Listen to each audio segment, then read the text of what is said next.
Hi friends, welcome back to my channel. ಎಲ್ಲರಿಗೂ ನಮಸ್ಕಾರ. Friends, ಇವತ್ತು ಕೂಡ ಹೊಸ ಟಿಪ್ಸ್ ಜೊತೆ ಬಂದಿದ್ದೀನಿ. ಅದಕ್ಕೂ ಮೊದಲು ಯಾರೆಲ್ಲ ನನ್ನ ಚಾನಲ್ಗೆ ಸಬ್ಸ್ಕ್ರೈಬ್ ಆಗಿಲ್ಲ ಅಂದರೆ ಸಬ್ಸ್ಕ್ರೈಬ್ ಮಾಡ್ಕೊಳ್ಳಿ. ಪಕ್ಕದಲ್ಲಿರುವ ಬೆಲ್ ಐಕನ್ ಕ್ಲಿಕ್ ಮಾಡಿ. ಹಾಗೆ ಸ್ಕಿಪ್ ಮಾಡದೆ ವಿಡಿಯೋ ಕೊನೆ ತನಕ ನೋಡಿ ಫ್ರೆಂಡ್ಸ್. ನಿಮಗೂ ಕೂಡ ಈ ಟಿಪ್ಸು ಯೂಸ್ಫುಲ್ ಆಗುತ್ತೆ. ಬನ್ನಿ ವಿಡಿಯೋ ಸ್ಟಾರ್ಟ್ ಮಾಡೋಣ. ಇಲ್ಲಿ ನಾನು ಲವಂಗ ಸ್ವಲ್ಪ ತಗೊಂಡಿದ್ದೀನಿ. ಒಂದು 5-6 ಅಥವಾ 10 ತಗೋಬೋದು. ಇದನ್ನು ಚೆನ್ನಾಗಿ ಕ್ರಷ್ ಮಾಡ್ಕೋಬೇಕು. ಅಂದರೆ ಪುಡಿಯಾಗಿ ಮಾಡ್ಕೋಬೇಕು. ತುಂಬ ಪುಡಿ ಮಾಡ್ಕೋಬಾರ್ದು, ಕ್ರಷ್ ಆಗಿರ್ಬೇಕು ಸಾಕು. ಮತ್ತು ಇಲ್ಲಿ ನಾನು ಎಳ್ಳೆಣ್ಣೆ ತಗೊಂಡಿದ್ದೀನಿ. ಎಳ್ಳೆಣ್ಣೆ ಮತ್ತು ಇದು ಲವಂಗನ ನೆನೆಸ್ಬೇಕು. 1 ಅವರು ನೆನೆಸಿಡಬೇಕು ಫ್ರೆಂಡ್ಸ್. ಈ 1 ಅವರ್ ನೆನೆಸಿಟ್ಟು ಆಮೇಲೆ ನಾವು ಒಂದು ಈರುಳ್ಳಿ ತಗೊಂಡು ಈರುಳ್ಳಿನ ಈ ರೀತಿಯಾಗಿ ಕಟ್ ಮಾಡ್ಕೋಬೇಕು. ನಾವು ಎಣ್ಣೆ ಹಾಕಿದ್ರೆ ಓಪನ್ ಮಾಡಿ ಈರುಳ್ಳಿನ ಎಣ್ಣೆ ಮತ್ತು ಬತ್ತಿ ಹಾಕಿ ಇಡೋ ಥರ ಓಪನ್ ಮಾಡ್ಕೋಬೇಕು ಫ್ರೆಂಡ್ಸ್. ಈ ರೀತಿ ಮುಂದೆ ನೋಡಿ, ಈ ರೀತಿ ಎಣ್ಣೆ ಹಾಕ್ಬೇಕಲ್ವ, ಮತ್ತು ಹೋಲ್ ಮಾಡ್ಕೋಬೇಕು. ಈ ರೀತಿ ಹೋಲ್ ಮಾಡ್ಕೊಂಡು ನಮಗೆ ಬತ್ತಿ ಮತ್ತು ಎಣ್ಣೆ ಹಾಕಿಡೋಷ್ಟು ಹೋಲ್ ಮಾಡ್ಕೋಬೇಕು. ಈ ರೀತಿ ಮಾಡ್ಕೊಂಡು ಈಗ ಒಂದು ತಟ್ಟೆ ಕೆಳಗಡೆ ಎಣ್ಣೆ ಸೋರುತ್ತೆ ಅಂತ ಒಂದು ತಟ್ಟೆ ತಗೊಂಡಿದ್ದೀನಿ. ಮತ್ತು ಇದನ್ನು ಒಂದು ಬತ್ತಿ, ನಾವು ದೀಪ ಹಚ್ತೀವಲ್ಲ, ದೇವ್ರ ಮನೇಲಿ ಇರುತ್ತಲ್ಲ ಬತ್ತಿ, ಆ ರೀತಿ ಹಾಕಿಡಬೇಕು. ಈ ರೀತಿ ಹಾಕಿಟ್ಟು ನಾವೇನು ನೆನೆಸಿಟ್ಟಿರ್ತೀವಲ್ಲ ಎಣ್ಣೆನ, ಈ ರೀತಿ ಅದು ಲವಂಗ ಅಂತೂ ತುಂಬ ಸ್ಮೆಲ್ಲು ಚೆನ್ನಾಗಿರುತ್ತೆ. ಇದಕ್ಕೆ ಈರುಳ್ಳಿಗೆ ಹಾಕಿಡೋದ್ರಿಂದ ಸೊಳ್ಳೆ ಬರಲ್ಲ, ಮತ್ತು ಹಳ್ಳಿಗಳ ಕಾಟ ಇರುತ್ತಲ್ಲ, ಹಳ್ಳಿಗಳ ಕಾಟ ಇರಲ್ಲ. ಮತ್ತು ಸೊಳ್ಳೆ ಅಂತೂ ಈಗಂತೂ ನಮ್ಮ ಅಕ್ಕಪಕ್ಕದಲ್ಲಿ ಗಿಡ ಮರಗಳು ಚೆನ್ನಾಗಿ ಬೆಳ್ಕೊಂಡಿರುತ್ತಲ್ಲ, ಅದು ಸೊಳ್ಳೆ ಜಾಸ್ತಿ ಆಗ್ಬಿಟ್ಟಿರುತ್ತೆ. ಅದಕ್ಕೆ ಈ ರೀತಿ ಮಾಡಿ ನೈಟ್ ಟೈಮ್ ಇಡೋದ್ರಿಂದ ಸಂಜೆ ಟೈಮ್ ಈ ರೀತಿ ಹಚ್ಚಿಟ್ಬಿಟ್ಟು ಬಾಗ್ಲು ಹಾಕ್ಬಿಡ್ಬೇಕು ಫ್ರೆಂಡ್ಸ್. ಆ ಸ್ಮೆಲ್ಲಿಗೆ ಅಂತ ಒಳಗಡೆ ಎಷ್ಟು ಸೊಳ್ಳೆ ಇದ್ದರೆ ಅದು ಸತ್ತೋಗುತ್ತೆ ಫ್ರೆಂಡ್ಸ್. ಇದು ಕೂಡ ತುಂಬಾ ಯೂಸ್ಫುಲ್ ಆಗುತ್ತೆ, ಟ್ರೈ ಮಾಡಿ ನೋಡಿ. ಮತ್ತೊಂದು ಟಿಪ್ಸ್ ಬಂದು, ಇಲ್ಲಿ ನಾನು ಬತ್ತಿ ತಗೊಂಡಿದ್ದೀನಿ. ಇದನ್ನು ಎಣ್ಣೆಯಲ್ಲಿ ನೆನೆಸಿಟ್ಟಿದ್ದೀನಿ. ನೆನೆಸಿಟ್ಟು ಎಣ್ಣೆಯಲ್ಲಿ ಸ್ವಲ್ಪ ಎಣ್ಣೆ ಹಾಕಿಡಬೇಕು. ಇಲ್ಲಿ ನೀರು ಹಾಕ್ಕೋತಾ ಇದ್ದೀನಿ. ಇದು ತುಂಬ ಹೊತ್ತು ಉರಿಯುತ್ತೆ ಮತ್ತು ಈ ಕಡಿಮೆ ಎಣ್ಣೆಯಲ್ಲಿ ನಾವು ದೀಪ ಕೂಡ ಬೆಳಗ್ಬೋದು ಅಂತ ತೋರಿಸ್ತಾ ಇದ್ದೀನಿ ಫ್ರೆಂಡ್ಸ್. ಈ ನೀರು ಹಾಕಿ ಅದರ ಮೇಲೆ ಒಂದು ಸ್ಪೂನು ಎಣ್ಣೆ ಹಾಕಿ ದೀಪ ಹಚ್ಚಿಡೋದ್ರಿಂದ ತುಂಬ ಹೊತ್ತು ಈ ರೀತಿ ಕಡಿಮೆ ಎಣ್ಣೆಯಲ್ಲಿ ನಾವು ದೀಪ ಕೂಡ ಉರಿಸ್ಬೋದು ಫ್ರೆಂಡ್ಸ್. ಇದು ಕೂಡ ತುಂಬಾ ಯೂಸ್ಫುಲ್ ಆಗುತ್ತೆ, ಟ್ರೈ ಮಾಡಿ ನೋಡಿ. ಹಾಗೆ ಹೇಗಿತ್ತು ಅಂತ ಕಾಮೆಂಟಲ್ಲಿ ತಿಳಿಸಿ ಫ್ರೆಂಡ್ಸ್. ತುಂಬಾ ಯೂಸ್ಫುಲ್ ಆಗುತ್ತೆ, ಟ್ರೈ ಮಾಡಿ ನೋಡಿ. ಇದನ್ನು ನಾನು ಒಂದು ಇನ್ಸ್ಟಾಗ್ರಾಮ್ ಪೇಜಲ್ಲಿ ನೋಡಿದೆ. ಇದು ಯೂಸ್ಫುಲ್ ಆಗುತ್ತಾ ಅಂತ ಟ್ರೈ ಮಾಡಿದೆ.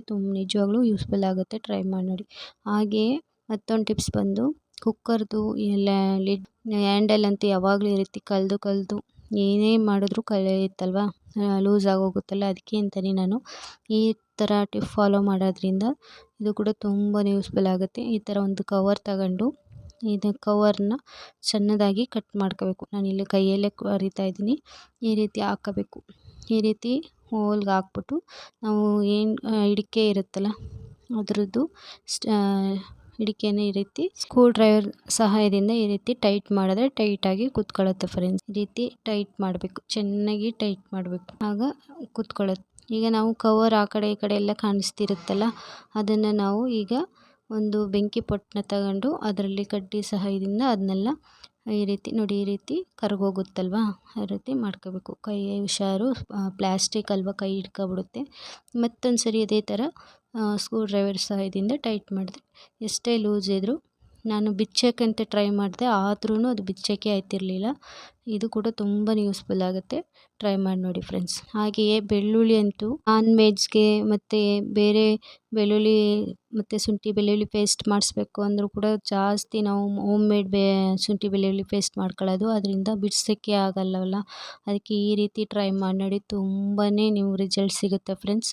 ಬೆಳ್ಳುಳ್ಳಿನ ಈ ರೀತಿ ಬಿಡಿಸ್ಬಿಟ್ಟು ಬಿಸಿಲಲ್ಲಿ ಇಡಬೇಕು. ಚೆನ್ನಾಗಿ ಒಣಗಿದ ಮೇಲೆ ಈ ರೀತಿ ಒಂದು ದಿಮ್ ಕವರ್ ಹಾಕೊಂಡು ಇಷ್ಟು ಮಾಡಿದ್ರೆ ಸಾಕು ಫ್ರೆಂಡ್ಸ್. ನಿಜವಾಗ್ಲೂ ಎಲ್ಲ ಕ್ಲಿಯರ್ ಆಗುತ್ತೆ. ನಿಜವಾಗ್ ಸಿಪ್ಪೆ ತಾನಾಗೇ ಬಿಡಿಸ್ಕೊಳುತ್ತೆ. ಅಂದರೆ ಬಿಸಿಲಲ್ಲಿ ಇಡಬೇಕು. ಬಿಸಿಲಲ್ಲಿ ಇಡದೆ ಈ ರೀತಿ ಮಾಡಿದ್ರೆ ಆಗಲ್ಲ. ಬಿಸಿಲಲ್ಲಂತೂ ಇಡಲೇಬೇಕು. ಒಂದು 1/2 ಅವರ್ ಆದರೂ ಬಿಸಿಲಲ್ಲಿ ಇಟ್ಟು ಈ ರೀತಿ ಮಾಡೋದ್ರಿಂದ ನಿಜವಾಗ್ಲೂ ಎಷ್ಟು 1 kg ಬೆಳ್ಳುಳ್ಳಿ ಇದ್ದರೂ ಕೂಡ ನಾವು ಬೇಗ ಬಿಡಿಸ್ಕೋಬೋದು.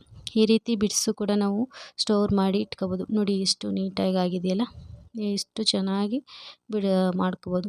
ಸಿಂಪಲಾಗಿ ಉಜ್ಜಿದ್ರೆ ಸಾಕು ಫ್ರೆಂಡ್ಸ್, ಬೇಗನೆ ಈ ರೀತಿ ಬೆಳ್ಳುಳ್ಳಿ ನಾವು ಬಿಡಿಸ್ಕೋಬೋದು. ಇದು ಕೂಡ ತುಂಬಾ ಯೂಸ್ಫುಲ್ ಆಗುತ್ತೆ, ಟ್ರೈ ಮಾಡಿ ನೋಡಿ. ನೀವು ಎಷ್ಟು ಬೇಕಾದ್ರೂ ಬೆಳ್ಳುಳ್ಳಿ ಬಿಡಿಸಿ, ಶುಂಠಿ ಬೆಳ್ಳುಳ್ಳಿ ಪೇಸ್ಟ್ ಮಾಡ್ಕೋಬೋದು, ಅಥವಾ ಈ ರೀತಿ ಬಿಡಿಸಿ ಒಂದು ಬಾಕ್ಸ್ಗೆ ಹಾಕಿ ಫ್ರಿಜ್ಜಲ್ಲಿ ಇಟ್ಟರೆ ನಾವು ಬೇಕಂದಾಗ ಕೂಡ ಯೂಸ್ ಮಾಡ್ಕೋಬೋದು ಫ್ರೆಂಡ್ಸ್. ನಿಜವಾಗ್ಲೂ ತುಂಬಾ ಚೆನ್ನಾಗಿದೆ. ಈ ಟಿಪ್ಸ್ ಅಂತೂ ಫಾಲೋ ಮಾಡಿ ಮತ್ತು ಹೇಗೆ ಕಾಮೆಂಟಲ್ಲಿ ತಿಳಿಸಿ ಫ್ರೆಂಡ್ಸ್. ಹಾಗೆ ನಿಮ್ಮ ಫ್ಯಾಮಿಲಿ ಫ್ರೆಂಡ್ಸ್ಗೆ ಇದೇ ರೀತಿ ಹೊಸ ಹೊಸ ಟಿಪ್ಸು ನನ್ನ ಚಾನಲಲ್ಲಿದೆ. ಯಾರಿಗೆಲ್ಲ ಇಂಟ್ರೆಸ್ಟ್ ಇದ್ದರೆ ಒಂದ್ಸರಿ ನಾನು ಚೆಕ್ ಮಾಡಿ ನೋಡಿ. ಈ ರೀತಿ ರೆಡಿಯಾಗಿದೆ. ಮತ್ತೊಂದು ಟಿಪ್ಸ್ ಬಂದು ಫ್ರೆಂಡ್ಸ್, ನಾವು ಈಗ ಈರುಳ್ಳಿ ಮತ್ತು ಬೆಳ್ಳುಳ್ಳಿ 2 ಸಿಪ್ಪೆನ ಈ ರೀತಿ ಮಾಡಿ ಈ ಥರ ಪೊಟ್ಟಣ ಕಟ್ಟಿ ನಮ್ಮ ದಿಂಬು ಕೆಳಗಡೆ ಇಟ್ಕೊಂಡ್ರೆ ಸೋಮವಾರ ಇಟ್ಟು ಶನಿವಾರ ಗಲ್ಲಿಗೆ ಹಾಕಬೇಕು ಫ್ರೆಂಡ್ಸ್. ಶನಿ ದಿವಸ ಇರೋರು ಈ ರೀತಿ ಇಟ್ಟು ನೋಡಿ, ನಿಮಗೆ ರಿಸಲ್ಟ್ ಸಿಗುತ್ತೆ ಫ್ರೆಂಡ್ಸ್. ಐ ಹೋಪ್ ಎಲ್ರಿಗೂ ಈ ವಿಡಿಯೋ ಇಷ್ಟ ಆಗಿದೆ ಅನ್ಕೋತೀನಿ. ಇಷ್ಟ ಆಗಿದ್ರೆ ಲೈಕ್ ಮಾಡಿ, ಕಮೆಂಟ್ ಮಾಡಿ, ಹಾಗೆ ನಿಮ್ಮ ಫ್ಯಾಮಿಲಿ ಫ್ರೆಂಡ್ಸ್ಗೆ ಶೇರ್ ಮಾಡಿ. ಸಿಗೋಣ ನೆಕ್ಸ್ಟ್ ವಿಡಿಯೋದಲ್ಲಿ. Thank you for watching.